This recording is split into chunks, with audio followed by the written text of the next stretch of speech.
বিএনপির ভিতর কিছু মানুষ নামের জানোয়ার ঢুকছে, যে বিএনপিতে যারা এখন যুক্ত আছে তারা আগে অধিকার আদায়ের জন্য লড়াই করত, তারা ন্যায়ের পক্ষে কাজ করত, তারা অন্যায়ের বিরুদ্ধে রুখে দাঁড়াতো।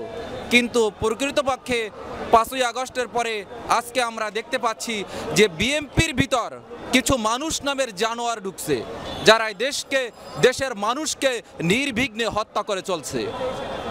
তারা এই দেশের সম্পদকে লুণ্ঠন করে যাচ্ছে, তারা এই দেশটাকে সেই ফ্যাসিস্ট সরকারের মতো আবার সেই বিক্রির পায়তারা করে চলছে। তারা যখন অন্যায়ের বিরুদ্ধে প্রতিবাদ করছে, তারা তখন তাদের অধিকার আদায়ের জন্য লড়াই করছে, দেশের মানুষের অধিকার আদায়ের লড়াই করছে।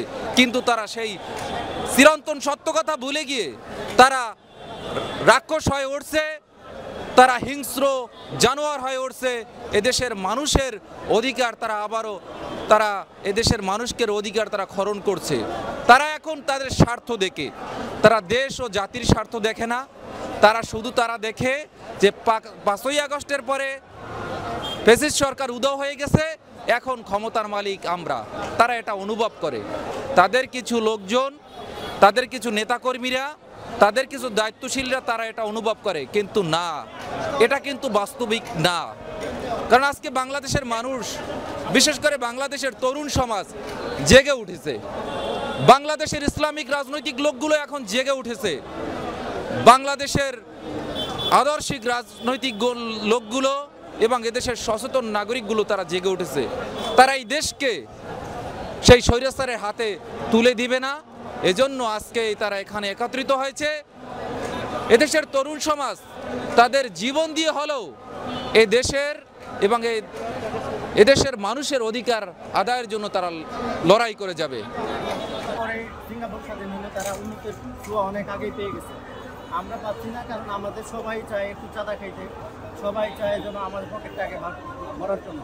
এই জন্য আমাদের দেশে ঐক্য হয় না। তবে এখন সুযোগ, এই সুযোগ হয়তো বা এই বাংলাদেশে আর দ্বিতীয়বার কখনো আসে নাই।